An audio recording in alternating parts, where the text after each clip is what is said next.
अमेरिकी बैंकों पर संकट के बादल छटने का नाम नहीं ले रहे हैं।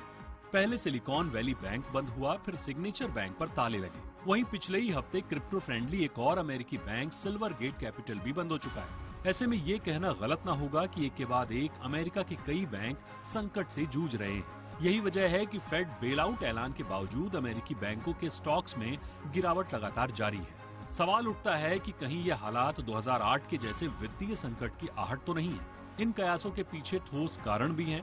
एसवीबी और सिग्नेचर बैंक का बुलबुला फूटने के बाद अमेरिकी बैंकों पर आफत सी आ गई है। एक तरफ जहां फर्स्ट रिपब्लिक बैंक के शेयरों में करीब 62% की गिरावट आ चुकी है, वहीं वेस्टर्न अलायंस का शेयर 47% टूट चुका है। Charles swab, city bank, bank of America और गोल्डमैन सैक्स के शेयरों में 11 से लेकर 4% तक की गिरावट है।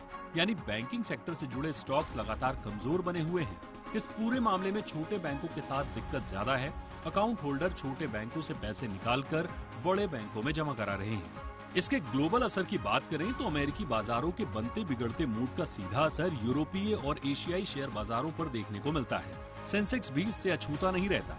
इसके अलावा रुपए की चाल में बदलाव आ जाता है। वहीं अमेरिकी क्राइसिस का सीधा असर ग्लोबल इन्फ्लेशन, ब्याज दरों के साथ कमोडिटी प्राइस में उतार चढ़ाव के अलावा एक्सपोर्ट इंपोर्ट की बैलेंस शीट पर पड़ता है। लेकिन एक के बाद एक अमेरिकी बैंकों के धड़ाम होते शेयरों से भारत के बैंकों पर बहुत असर नहीं पड़ने वाला है। भारत के बैंकों में ज्यादातर घरेलू निवेश का होना, जोखिम भरे निवेश से दूरी रखना और भारत के बैंकों का आरबीआई के सख्त आर्थिक नियम कायदों के दायरे में काम करना इसकी एक बड़ी वजह है।